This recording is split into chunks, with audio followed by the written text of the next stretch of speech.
The Yankees, ironically, tried to take some inspiration from the 2004 Red Sox for their ALCS against the Astros, and it backfired miserably.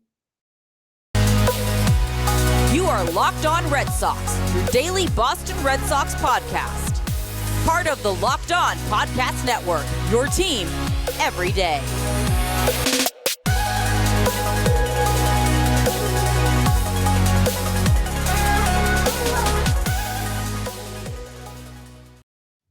Today's episode of Locked On Red Sox is brought to you by SimpliSafe Home Security. With Fast Protect technology exclusively from SimpliSafe, 24/7 monitoring agents capture evidence to accurately verify a threat for faster police response. There's no safe like SimpliSafe.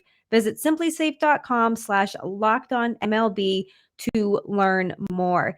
I am your host, NESN's Lauren Willand, and I am flying solo today. But there is a lot to kind of break down and talk about, even though the Red Sox are in their off season. We're going to talk about a little bit of Xander Bogaerts and how Rich Hill feels about making him a Red Sox for life. Also, he was nominated for an AL Gold Glove at shortstop to the surprise of absolutely no one.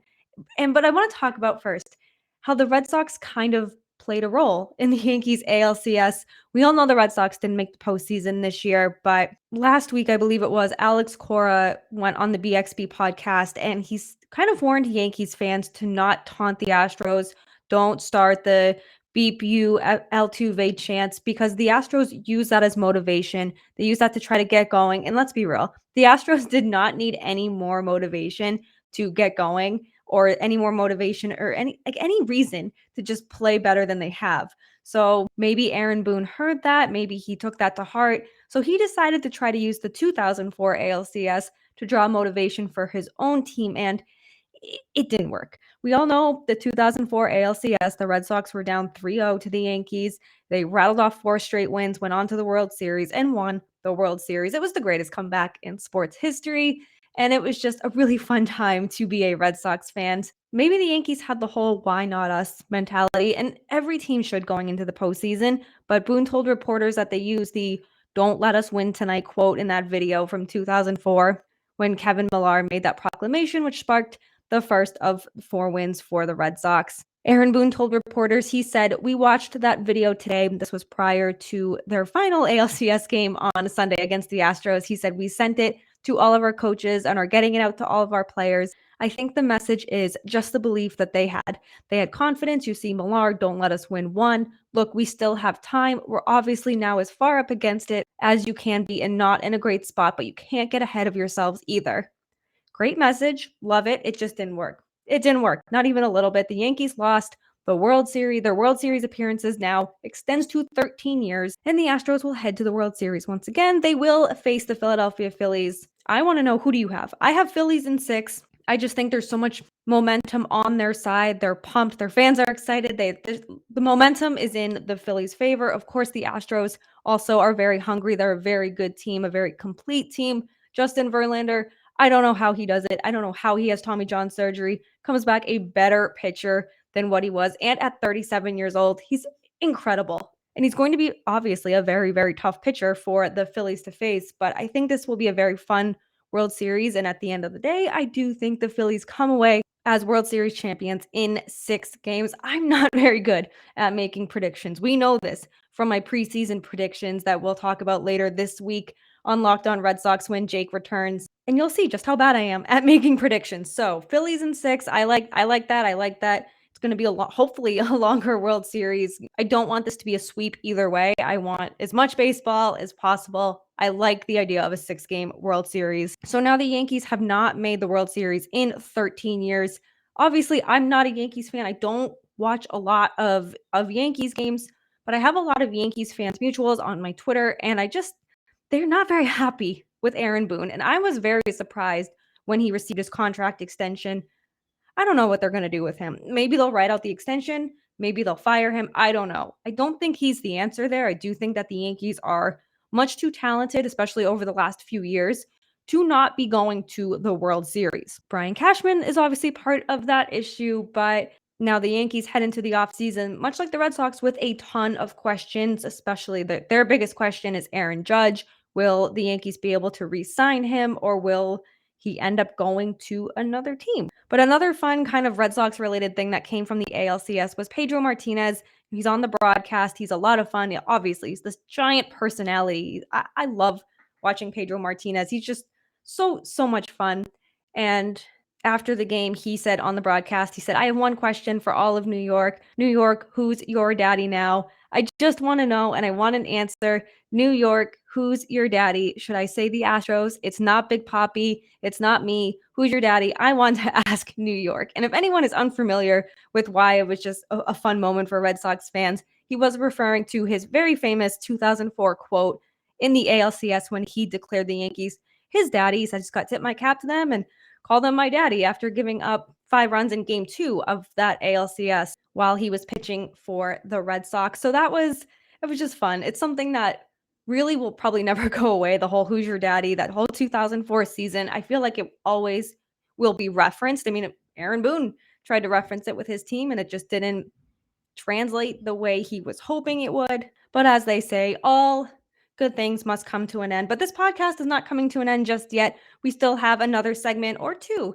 to get to. We'll talk about Xander Bogaerts in our second segment of the Locked On Red Sox podcast as soon as I tell you about SimpliSafe. As everyone knows, athletes rise and fall in the ranks, but when it comes to saving money, SimpliSafe always stays on top. And right now, you can save big with SimpliSafe Home Security. They're giving listeners 40% off their advanced security system. SimpliSafe was just named the best home security of 2022 by US News. I use it. I love it. You'll love it too, because at SimpliSafe, your safety is the only thing that matters. I just started recently using it.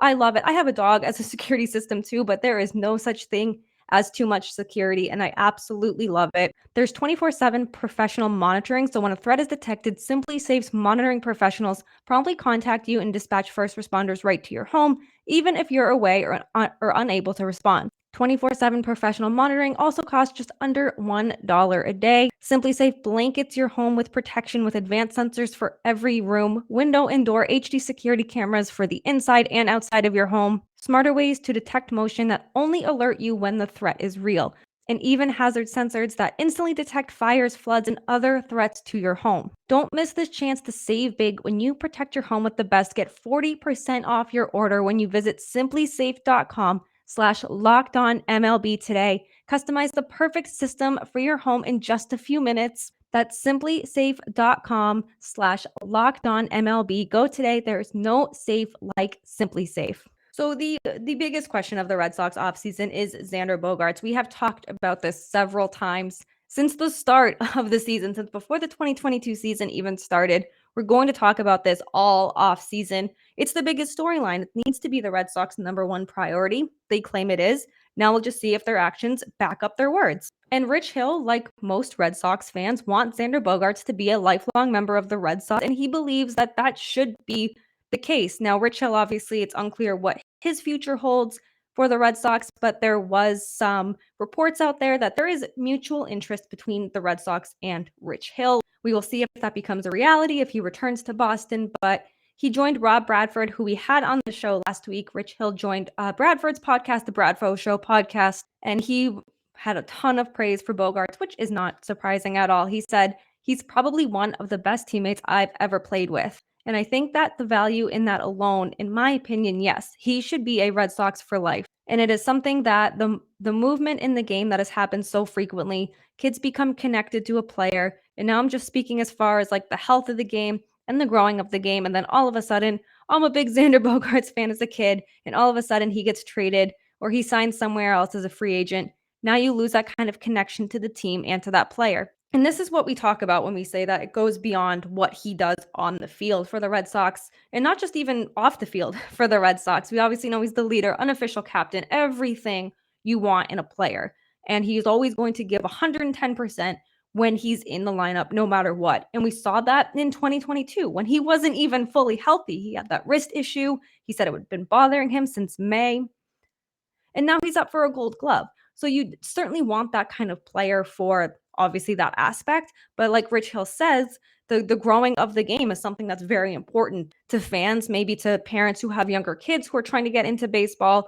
And you want to introduce them to electric players like Xander Bogaerts. And all of a sudden, you have this connection to Xander Bogaerts because you love him, you love watching him. Maybe 2 becomes your favorite number. Maybe your child names their stuffed animal or their safety little item Xander or Bogaerts. People name their pets after athletes, and then he's gone. And then that child loses that connection to the player, whether that's a trade or free agency signing. I mean, we've seen videos on Twitter, on Instagram, on TikTok when children find out that their favorite player has been traded or signed somewhere else, and they just get legitimately upset. And yes, it's sad to see that, and it's a reminder that kids love this sport too. This is not just a sport for adults, for older people. This is for kids, and this is how you grow the game.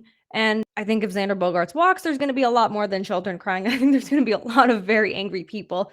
But Rich Hill makes great points that it's not just about what he brings to the team, but what he brings to this fan base and how he is somebody who can 100% help grow the game of baseball. We've talked so much about how Bogaerts is just the person for this Red Sox team, the person that you build around. He's just, you don't want to lose him. He's too important to lose. And now it's just a matter of waiting. The offseason will begin in 5 days after the World Series. Xander Bogaerts can decide to opt out or opt in.